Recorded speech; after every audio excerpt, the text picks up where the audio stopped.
3 de abril. San Ricardo. 1253. El siglo XIII comienza en Inglaterra de modo humilde y oscuro y termina de modo esplendoroso. El secreto de este cambio debe hallarse, al menos desde el punto de vista de la historia eclesiástica, en la influencia de la predicación religiosa y en el ejemplo de austeridad de un gran santo. El clamor de la predicación de los dominicos españoles despertó el letargo de los monjes ingleses y transmitió también directamente elementos de cultura debidos a la actividad personal de los hijos de Santo Domingo. Pero la vida inglesa de principios del siglo XIII no se caracteriza solamente por la ignorancia y superstición en el pueblo, sino también por la ambición en los nobles, el regalismo del trono, el lujo desmedido en los jerarcas eclesiásticos y la apatía y relajación en los monasterios. Entre el reinado de Juan, Felipe Augusto, y el de Eduardo I hay un paso trascendental. Se pasa de una época de ignorancia colectiva a otra de predominio universitario. Se corrigen excesos autoritarios, se estimula el espíritu de actividad intelectual y se impone en la vida cristiana y en los señores eclesiásticos una mayor sobriedad de costumbres. Entre esas dos épocas hay un periodo, que es el reinado de Enrique III, pero quien ha suscitado en gran parte esta evolución y este cambio, radicado en el sentimiento religioso de aquella sociedad, es un obispo inglés descendiente de una familia de sencillos labradores, San Ricardo. Sus virtudes características podrían reducirse a estas tres palabras: austeridad, caridad y energía. En medio de una sociedad en que los obispos eran lores y amantes de las grandezas humanas y los monjes abundaban en la prosperidad y hasta en el lujo, él pasó hambres, amó y practicó la pobreza, se vio desprovisto incluso de casa en que vivir y por fin murió en un hospicio para sacerdotes pobres y peregrinos. A pesar de este tenor de vida austero y duro, sus sentimientos de caridad para con el pueblo fueron bien conocidos, captando el afecto de sus súbditos. Hasta con los más insignificantes animales demostraba la delicadeza de su corazón y, cuando pretendían prepararle para comer unos pequeños pajarillos, los rechazaba diciendo: «Pobres avecillas que han de morir para servirme de alimento, no quiero ser la causa de que tengan que morir sin haber cometido delito alguno».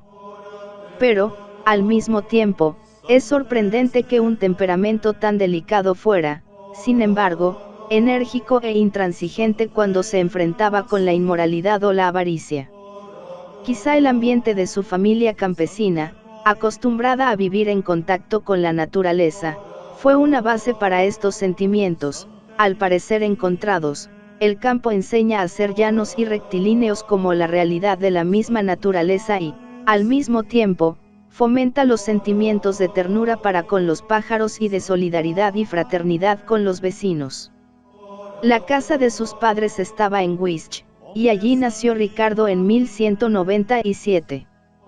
Pronto murieron sus padres, y él, el menor de los dos hermanos, se dedicó a la labranza, trabajando como humilde labriego para rescatar la pequeña hacienda de sus antepasados, puesta en ruina por su negligente tutor.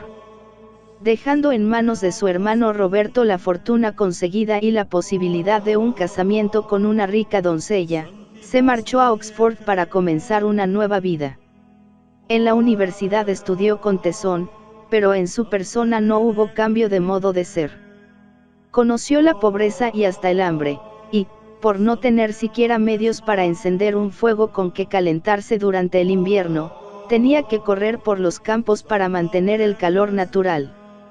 La providencia de Dios prepara desde la juventud a los hombres que han de desempeñar más tarde una alta misión.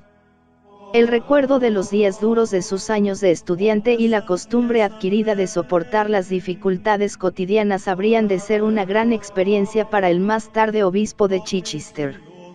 Especialmente en un siglo medieval en que, junto a las condiciones casi miserables de las clases más numerosas de la sociedad, aparecía el lujo exorbitante de los grandes señores, esta preparación del joven Ricardo había de ser muy fructuosa. Sus mejores maestros fueron franciscanos, como Grosseteste, y dominicos. Estos, que llegaron a Oxford en 1221, pasaron pronto del común concepto de frailes mendicantes a la opinión general de hombres de ciencia. Después de una corta estancia en París, Ricardo volvió a Oxford para graduarse, consiguiendo el título académico de M.A. Master in Art, y de allí pasó a Bolonia, considerada entonces como la más importante escuela de leyes, y, después de 7 años de estudio, consiguió el doctorado en Derecho Canónico. Volvió, pues, a Oxford, en donde inmediatamente fue nombrado canciller de la universidad y, al mismo tiempo, canciller de 2 obispos amigos suyos, el de Canterbury, Edmundo Rich, y el de Lincoln, su antiguo profesor Grosseteste. La intimidad con su maestro, el santo obispo de Canterbury, fue tal que su confesor, el dominico Ralph Backing, pudo decir de ellos: cada uno era el apoyo del otro, el maestro, de su discípulo, y el discípulo, de su maestro, el padre, de su hijo, y el hijo, de su padre espiritual. Este apoyo a su obispo y amigo se manifestó especialmente con motivo de las dificultades creadas por el rey Enrique III, que se apoderaba de los beneficios eclesiásticos vacantes. Estos disgustos, que llevaron a la tumba a San Edmundo Rich, fueron otra experiencia providencial para el apostolado futuro de San Ricardo.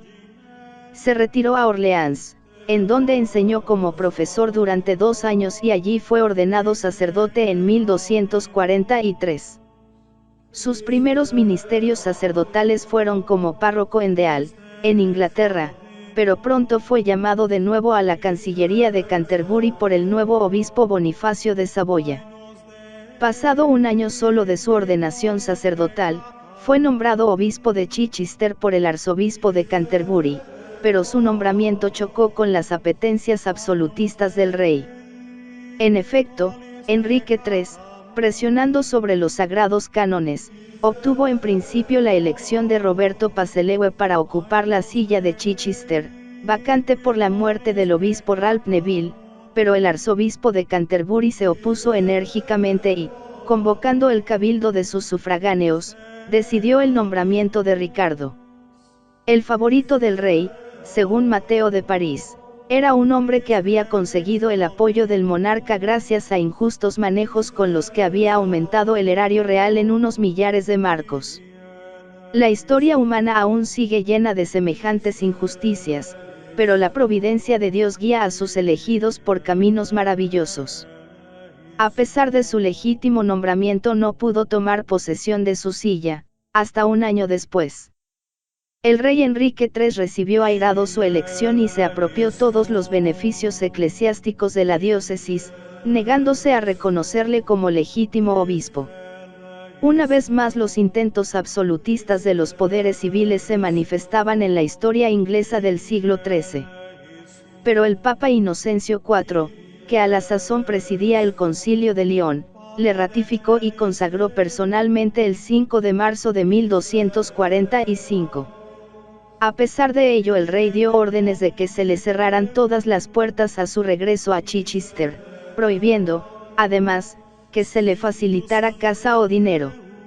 Así pues, se encontró con las cancelas cerradas a su llegada al palacio episcopal y hasta los que de buen grado le hubieran ofrecido hospedaje rehuyeron recibirle por temor a la venganza del rey. Como un vagabundo caminó por su diócesis hasta que Dios dispuso que un buen sacerdote, Simón de Taring, le abriera su puerta y, según escribe Backing, Ricardo aceptó este techo hospitalario como un forastero que se calienta junto al corazón de un amigo. Para comprender este estado de cosas en el siglo XIII, es preciso recordar que el alto poder alcanzado por el cristianismo a partir del siglo XI tuvo sus raíces en el creciente prestigio del papado. El hundimiento de la Casa de Hohenstaufen inclinó el poder temporal de los papas hacia Francia, que tradicionalmente había sido un buen refugio en los momentos de crisis. La rivalidad entre Inglaterra y Francia tuvo sus más estridentes manifestaciones en la acentuación del nacionalismo inglés y en la resistencia del trono a aceptar las decisiones de los sumos pontífices. La actitud del monarca de Inglaterra frente a la consagración de San Ricardo por el Papa Inocencio IV no es más que un ejemplo en la larga lista de intransigencias e intromisiones de los monarcas ingleses medievales en los asuntos eclesiásticos. Una atmósfera bien propicia para la preparación del gran cisma anglicano. En realidad, todos los grandes cismas, como los acontecimientos históricos, han sido la consecuencia de largos periodos de preparación de materiales colectivos. Pero Cristo dio a su Iglesia no solo el derecho de enseñar, aius docendi, y el derecho de santificar, aius santificandi, sino también el derecho de gobernar, aius governandi iti regendi, y este poder, como los otros mencionados, es una prerrogativa que los poderes seculares han de respetar. Id por todo el mundo y predicad el Evangelio a toda criatura, enseñándoles a guardar todo lo que os he mandado. El que a vosotros oye, a mí me oye, y el que a vosotros recibe, a mí me recibe. Nuevas pruebas vinieron sobre San Ricardo apenas reconocido como obispo de Chichester. Durante 2 años trabajó como obispo misionero.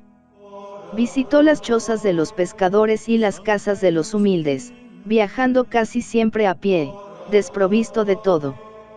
Durante este periodo de su vida se celebraron los famosos sínodos, cuyos estatutos son conocidos con el nombre de Constituciones de San Ricardo, y parece imposible pensar que esto se realizara en condiciones tan llenas de dificultades.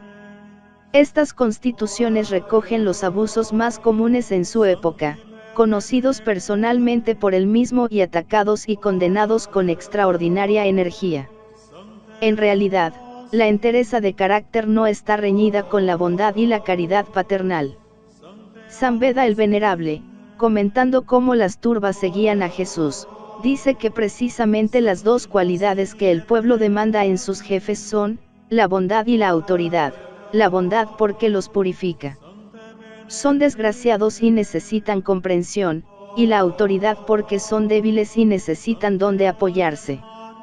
San Ricardo conoció el momento crítico en que le tocó vivir. Los 3 principales errores religiosos del siglo XIII, sobre la propiedad, sobre la autoridad, planteado por los Fraticelli, y sobre el matrimonio, sustentado por Dulcino en Italia, llegaban a Inglaterra apoyados por el exceso de nacionalismo. Hasta los legados pontificios eran recibidos con críticas en la corte inglesa. La labor de contención de San Ricardo fue decisiva no solo en su diócesis, sino sobre todo el país.